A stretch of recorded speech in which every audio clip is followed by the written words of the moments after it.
Now, Jennifer says that her daughter is really back to using she and her pronouns and has changed her position.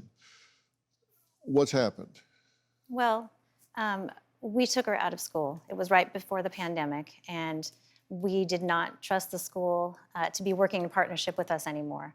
So we took her out, and everybody else had to be mandatory homeschooled shortly after that. So it really wasn't that big of a deal.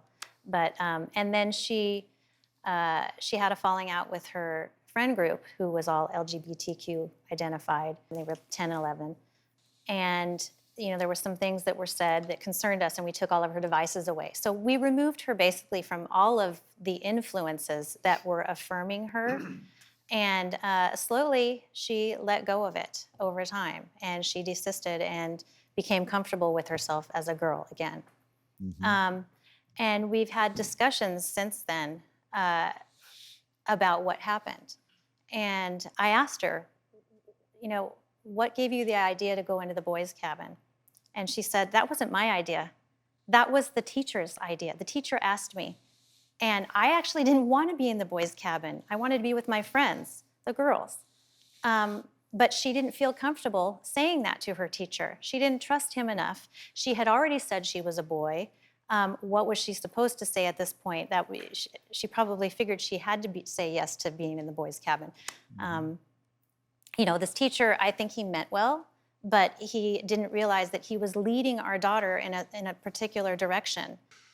Looking at the timeline, your daughter broached these issues with you before the school situation ever came about. She did, yeah. I mean,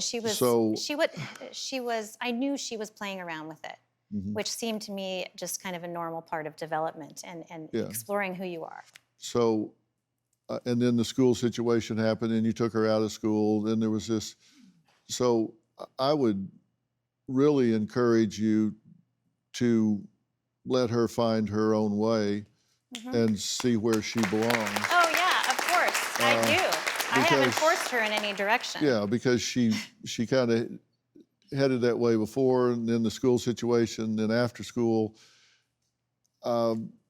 It sounds to me that this last chapter hasn't been written, and meet her where she is and let her find her own way. And I think that'll be the healthiest place that you can meet her, because who knows where you'll wind up, because she's still very young.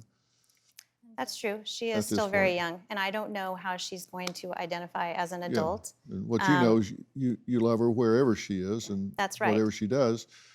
And the school didn't necessarily recognize that. Now, we actually have a statement from Jennifer's school, the district, and we're not identifying the school district or anything. The school district believes in fostering an educational environment that is safe and free of discrimination for all students. Do you have a story or a question for me? Click the link in the description and tell me what in the world is going on.